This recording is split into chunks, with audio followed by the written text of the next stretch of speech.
मेरा नाम पलाशी है। उम्र 18 बरस। मैं उत्तर बिहार के एक छोटे से गांव भरसा टोली में रहती हूँ। हमारा गांव बहुत बड़ा तो नहीं, पर इतना जरूर है कि हर घर की कहानी, हर गली की बात और हर दिल का हाल हवा तक को पता चल जाता है। मैं पक्की देहात की लड़की हूँ। स्कूल दूर है, लेकिन रोज जाती हूँ 5 किलोमीटर पैदल। रास्ते में ईख के खेत हैं, आम के बाग हैं और वो पोखर जिसमें अक्सर मैं अपनी परछाई देखती हूँ और सोचा करती हूँ, क्या मेरी भी कोई कहानी होगी। हमारे घर में मैं, माँ, बाबा और मेरी छोटी बहन पिंकी रहते हैं। बाबा किसानी करते हैं, माँ घर संभालती हैं और पिंकी बस खेल में लगी रहती है। हम गरीब नहीं हैं, पर बहुत अमीर भी नहीं। जो है उसमें ही संतोष है। ये सब रोज की बातें हैं। जो खास है वो उस दिन शुरू हुआ जब हमारे गांव के बगल में एक नया परिवार आ बसा। उनका नाम था राय परिवार। लोग कह रहे थे शहर से आए हैं, जमीन खरीदी है, खेती करने का इरादा है। 2 ट्रैक्टर आए, एक कुत्ता और एक लड़का जिसने मुझे पहली बार अजनबी सी बेचैनी दी। उसका नाम अवनीश था। वो उम्र में मुझसे थोड़ा बड़ा होगा, करीब 20-22 का। रंग गेहुआ, आंखें गहरी और चाल में अजीब सी साफ हुई। पहली बार मैंने उसे देखा तब वो अपने खेत में फावड़ा लिए खड़ा था। माथे पर पसीना और चेहरे पर कुछ ऐसा जो नजरों को टिकने से मना कर रहा था, पर फिर भी मैं देखती रही। मैं उस दिन रास्ते से जा रही थी, स्कूल की किताबें बगल में दबाए। वो मेरे सामने आया तो मैं थोड़ा झिझकी। उसने मेरी तरफ देखा, सीधा देखा और बिना कुछ कहे बस मुस्कुराया। बस उसी मुस्कुराहट में कुछ था। मैं कुछ कहती उससे पहले वो अपने काम में लग गया। मैं आगे बढ़ गई, पर दिल जैसे वहीं रह गया। उस शाम मैंने पहली बार दर्पण में खुद को ध्यान से देखा। बालों को ठीक किया, दुपट्टे को थोड़ा ठीक से ओढ़ा और समझ नहीं आया कि ये सब क्यों किया। क्या एक मुस्कान में इतना असर हो सकता है? शायद हाँ, क्योंकि अगली सुबह से मैं रोज स्कूल उसी रास्ते से जाने लगी जहाँ वो दिखता था। अगले दिन सुबह मैं कुछ जल्दी उठ गई। माँ रसोई में थी, बाबा बाहर खाट पर बैठे हुक्का पी रहे थे और पिंकी अब भी नींदी सी चादर में सिमटी थी। लेकिन मेरे भीतर कुछ था जो सोने नहीं दे रहा था। कुछ अनजाना, कुछ नया। ऐसा पहली बार हुआ था जब मैं अपने कपड़ों को इतनी बार देख रही थी, दुपट्टे को बार बार ठीक कर रही थी, और जब कुएं पर बाल्टी से पानी खींचते समय मैंने अपने गीले बालों को हल्के से पीछे किया तो आईने में खुद को देख मुस्कुरा पड़ी, अनजाने में ही। मैं स्कूल के लिए तैयार हुई, किताबें संभाली और जानबूझकर वही पुरानी पगडंडी पकड़ी, वही जो राय परिवार के खेतों के पास से निकलती थी। खेत अभी सुबह की धूप में चमक रहे थे, धूल हल्की हल्की उड़ रही थी और वो अवनीश आज वहीं आम के पेड़ के नीचे बैठा था, कुछ कागजों में उलझा हुआ। उसके पास एक रेडियो भी रखा था जिससे हल्की सी पुरानी फिल्मी धुन बज रही थी। मैं पास से गुजरी तो उसने अचानक नजर उठाई। हमारी निगाहें टकराईं। इस बार वो कुछ बोला। हर रोज इसी वक्त स्कूल जाती हो? उसकी आवाज धीमी थी पर साफ। मैं ठिठक गई। दिल की धड़कन जैसे पल भर को तेज हो गई। मैंने हल्के से सिर हिलाया। हाँ, अच्छा है, रास्ता अच्छा है, खेतों के बीच से हवा ठंडी लगती होगी। मैंने बस मुस्कुराकर हामी भर दी और फिर कुछ पल खामोशी रही। वो फिर बोला, मैं पहली बार गांव में रह रहा हूँ। शहर से अलग है पर अच्छा लगता है। लोग सीधे हैं और साफ दिल के।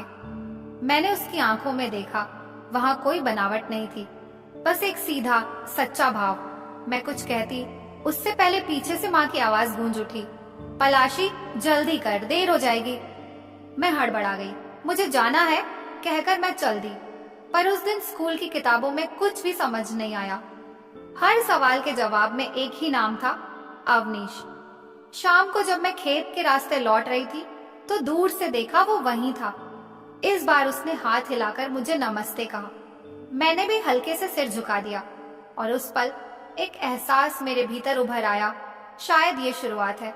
कोई आम सी शुरुआत नहीं, बल्कि मेरी जिंदगी की सबसे अपनी, सबसे दिल से जुड़ी शुरुआत। उसी रात जब सब सो गए, मैं खिड़की के पास चुपचाप बैठी रही। बाहर रात थी और भीतर कुछ उजाला सा।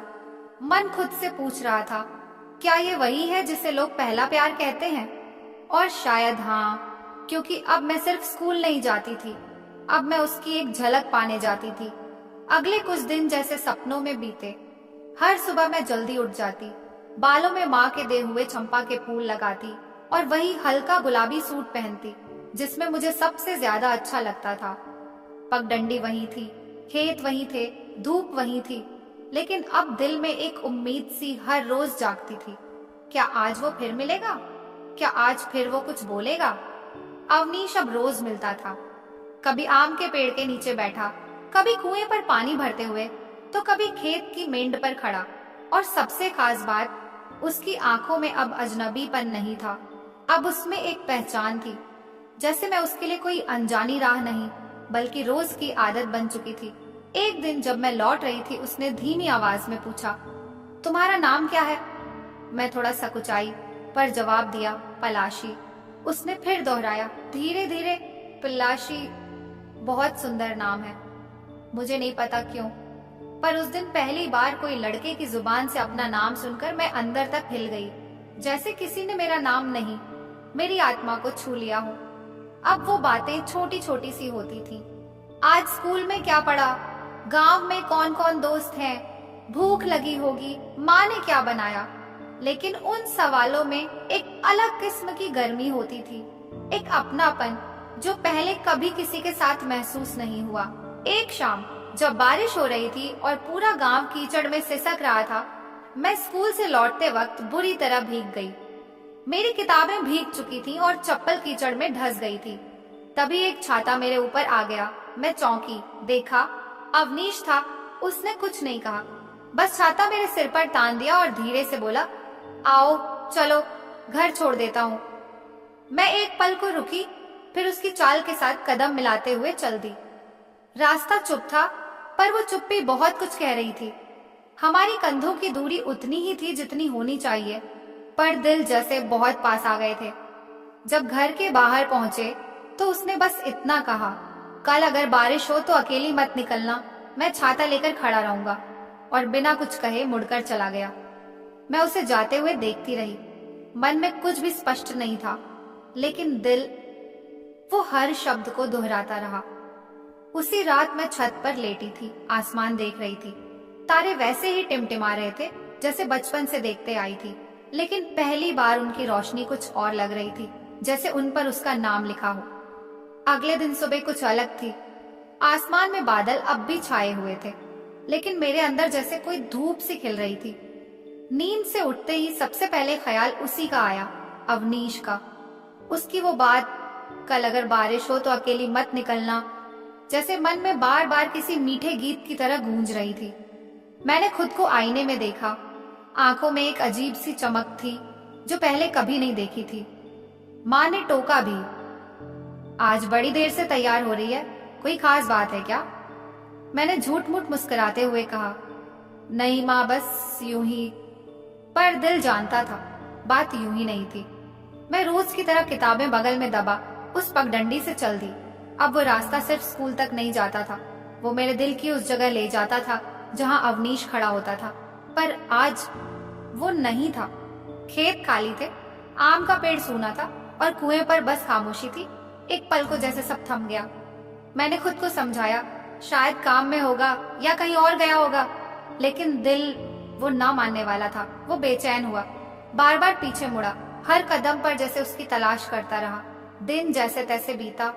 स्कूल की घंटियां बजती रहीं, अध्यापक पढ़ाते रहे, सहेलियां हंसती चिढ़ाती रहीं, पर मेरी नजरें और मन किसी और को ढूंढते रहे।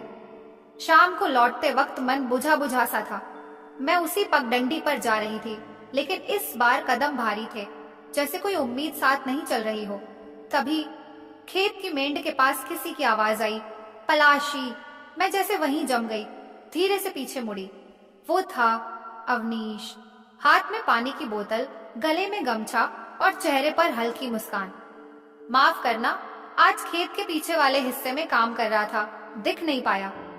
मैं चुप रही, लेकिन आंखों में जो राहत थी वो शायद शब्दों से ज्यादा बोल रही थी। उसने पास आकर पूछा, नाराज हो क्या? मैंने सिर हिलाया, नहीं। फिर उसने हौले से कहा, तुम आई थी, बस यही काफी है। उसके इस एक वाक्य ने मुझे जैसे भिगो दिया। ये बात कोई और नहीं कह सकता था, बस वही जो दिल से कहे और जिससे दिल लग जाए। हम कुछ दूर तक साथ साथ चले। अब वो पुरानी झिझक धीरे धीरे कम हो रही थी। बातें हो रही थी, छोटी छोटी मगर दिल से। उसने बताया कि शहर में पढ़ाई करता था लेकिन अब खेती सीखना चाहता है। कहा शहर में भीड़ थी पर मन नहीं था, यहाँ गांव की मिट्टी में कुछ और ही सुकून है। मैंने उससे पूछा, तो क्या तुम यहीं रहोगे अब? उसने मेरी तरफ देखा गहराई से और कहा, अगर कोई चाहने वाला यहीं मिल जाए तो क्यों ना रहूं? मेरे कदम रुक गए, दिल जोर से धड़क उठा। मैंने कुछ नहीं कहा, बस नजरें झुका ली। वो मुस्कुराया और बोला, तुम्हारे चेहरे पर हर बात साफ दिखती है पलाशी, बस बोलने की जरूरत नहीं। उस शाम हम बगैर ज्यादा बोले एक दूसरे को बहुत कुछ कह गए। जब मैं घर पहुंची, माँ ने देखा कि मेरी आंखों में कुछ अलग है। बोली, आज बहुत शांत लग रही है, सब ठीक है ना?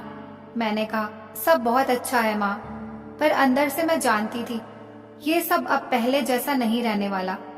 अब जो कुछ था उसमें उसकी मुस्कान बसी हुई थी। उस रात नींद नहीं आई। कमरे में पिंकी गहरी नींद में सो रही थी। माँ की थकी हुई सांसें रसोई से सुनाई दे रही थी और बाहर खपरेल की छत पर बारिश की कुछ बूंदें गिर रही थी। लेकिन मेरे दिल के भीतर कुछ और ही चल रहा था, जैसे हर बूंद में उसका नाम बसा हो। अवनीश, अवनीश। मैं खिड़की के पास जा बैठी। पेड़ की शाखें हवा में हिल रही थीं और दूर खेतों की मिट्टी से भीनी खुशबू उठ रही थी। मेरी उंगलियां खिड़की की लकड़ी पर थिरकती रहीं और मन में बार बार वही सवाल उठता रहा, क्या ये सच में प्यार है? क्या वो भी वही महसूस करता है जो मैं कर रही हूँ? अगले दिन सुबह माँ ने कहा, पलाशी आज स्कूल मत जाना, घर में काम है, खेत से बाबूजी की थाली लानी है और कुएं से पानी भी भरना है। मैं चुप रही।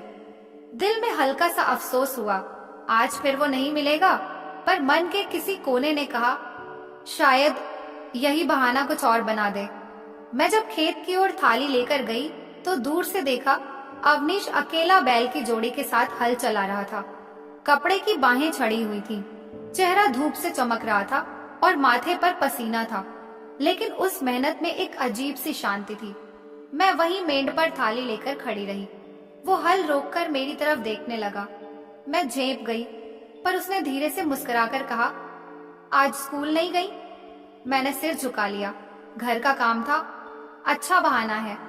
उसकी मुस्कान अब गहरी होती जा रही थी। मैंने भी हिम्मत करके पूछा, तुम रोज खेत में ही काम करते हो? उसने फावड़ा जमीन में गाड़ा और मेरे पास आकर बैठ गया। हाँ, जब से यहाँ आया हूँ कोशिश कर रहा हूँ कि हर चीज खुद सीखूं। शहर में जिंदगी आसान थी, लेकिन यहाँ दिल को सुकून है। फिर उसने एक पल चुप रहकर कहा, और अब यहाँ एक वजह और भी है। मेरी सांस जैसे थम गई। मैंने उसकी तरफ देखा। उसकी आंखें सीधी मेरी आंखों में थीं, साफ, सच्ची और बिल्कुल स्थिर। मैं नहीं जानता ये क्या है पलाशी, लेकिन जब तुम पास होती हो तो सब आसान लगता है। जैसे धूप कम तेज लगती है, हवा ठंडी हो जाती है और दिन जल्दी बीत जाता है। मुझे नहीं पता उस वक्त क्या हुआ। दिल की धड़कनें जैसे पूरे शरीर में दौड़ रही थी। मैं कुछ भी नहीं बोल पाई, बस थाली को कसकर पकड़े रही, जैसे वो थाली नहीं, मेरा डर हो, मेरी हिचक। वो थोड़ा और करीब आया, लेकिन दूरी बनी रही। उसने हौले से कहा, अगर तुम्हें अच्छा न लगे तो माफ करना, लेकिन मैं तुम्हें रोज देखना चाहता हूँ, रोज बात करना चाहता हूँ। क्या ये गुनाह है? मैंने पहली बार उसकी आंखों में झांका और वहां डर नहीं था, लालच नहीं था, बस एक उम्मीद थी, सच्ची और मासूम। मैंने कुछ नहीं कहा, सिर्फ धीरे से थाली जमीन पर रखी और उसकी तरफ देखा। बस एक नजर जो इजहार से कहीं ज्यादा कह गई। उसने वो नजर पढ़ ली। उसकी मुस्कान अब और भी शांत थी, जैसे बरसों से जिसे वो ढूंढ रहा था उसे मिल गया हो। हम दोनों वहीं बैठे रहे, खामोश, लेकिन भीतर ही भीतर जैसे पूरी दुनिया एक दूसरे को सौंप रहे थे। उस दिन मुझे समझ आया, प्यार कहने से नहीं होता, बस किसी की आंखों में उतरने से हो जाता है। उस दिन के बाद जैसे वक्त रुक गया था। मैं और अवनीश अब रोज नहीं मिलते थे, लेकिन जब भी नजरें टकराती वो सब कह जाती थी जो शब्द नहीं कह पाए थे। गांव की पगडंडियों पर अब हमारे पांव नहीं चलते थे, हमारे दिल चल रहे थे, एक दूसरे की ओर हर लम्हा हर सांस। पर गांव गांव होता है, वहाँ दीवारों के भी कान होते हैं। एक दिन माँ ने मुझे रसोई में बुलाया। उसका चेहरा गंभीर था। पलाशी, उसने कहा, गांव में बातें उड़ती हैं। लोग कह रहे हैं तू खेतों में ज्यादा जाने लगी है, किसी लड़के से बात करती है। ये गांव है बेटी, शहर नहीं। यहाँ लड़कियों के बोलने से पहले लोग 1000 बातें बना लेते हैं। मेरे हाथ से बेलन छूट गया, दिल धक से रह गया। मैंने माँ की आंखों में देखा, वहां चिंता थी, गुस्सा नहीं। मैंने धीरे से कहा, माँ वो बुरा नहीं है, वो बहुत अच्छा है। माँ ने मेरी बात नहीं काटी, बस चुपचाप मुझे देखती रही। फिर कहा, पलाशी, इस गांव में औरत का नाम सिर्फ उसके बर्ताव से नहीं चलता, उसके रिश्तों से भी चलता है। अगर तुम किसी से जुड़ना चाहती हो तो ये खेल नहीं है, ये जन्म भर की बात होती है। मैं पूरी रात नहीं सोई, न आंखों में नींद थी न दिल में चैन। अगली सुबह बिना कुछ बोले मैं खेतों की ओर निकल गई। वही आम का पेड़, वही कुआं, और वहीं बैठा था अवनीश। मुझे देखते ही वो उठ खड़ा हुआ। सब ठीक है? उसने पूछा। मैंने धीरे से कहा, हमारे बीच जो भी है वो अब लोगों को दिखने लगा है, माँ जान गई है। उसने गहरी सांस ली, जैसे इस दिन का इंतजार था उसे। मैं यही चाहता था पलाशी, कि अब ये रिश्ता छुपा न रहे। मैं तुम्हारे घर जाना चाहता हूँ, तुम्हारे बाबूजी से मिलकर बात करना चाहता हूँ। मैं चौंक गई। गांव के लड़के आमतौर पर इस तरह हिम्मत नहीं करते, पर वो शहर से था, पर मन उसका बिल्कुल देसी था, सच्चा, साफ। शाम को जब वो मेरे बाबूजी के सामने बैठा तो बिल्कुल सीधे और साफ शब्दों में कहा, मैं पलाशी से शादी करना चाहता हूँ, मुझे उससे मोहब्बत है और मैं चाहता हूँ कि वो मेरी जिंदगी का हिस्सा बने, इज्जत के साथ। बाबूजी ने पहले उसे ऊपर से नीचे देखा, फिर उसकी आंखों में देखा और फिर मेरी तरफ देखा। कुछ पल खामोशी रही, फिर बाबूजी बोले, मिट्टी को समझने वाले लोग ही इंसान को समझते हैं। तू खेत में काम करता है, पसीना बहाता है और अपनी बात सीधी कहता है। अगर मेरी बेटी राजी है तो मैं भी राजी हूँ। मेरी आंखों में आंसू थे, खुशी के, भरोसे के। गांव भर में कुछ दिन बातें चली, लेकिन जब शादी हुई, सादगी से, मंदिर में, माँ बाबूजी की रजामंदी से, तो वही लोग जो बातें कर रहे थे आज मंगल गीत गा रहे थे। आज मैं वही पलाशी हूँ, लेकिन अब अवनीश की पत्नी भी। खेत वही है, आम का पेड़ वही है, पर अब हम दोनों मिलकर उन खेतों में बीज डालते हैं, फसलें उगाते हैं और हर शाम छत पर बैठकर वही पुराने गानों को सुनते हैं जो कभी रेडियो पर बजते थे। प्यार छुपकर नहीं होता, प्यार तब मुकम्मल होता है जब उसमें सच्चाई हो, इज्जत हो और एक साथ चलने की हिम्मत हो।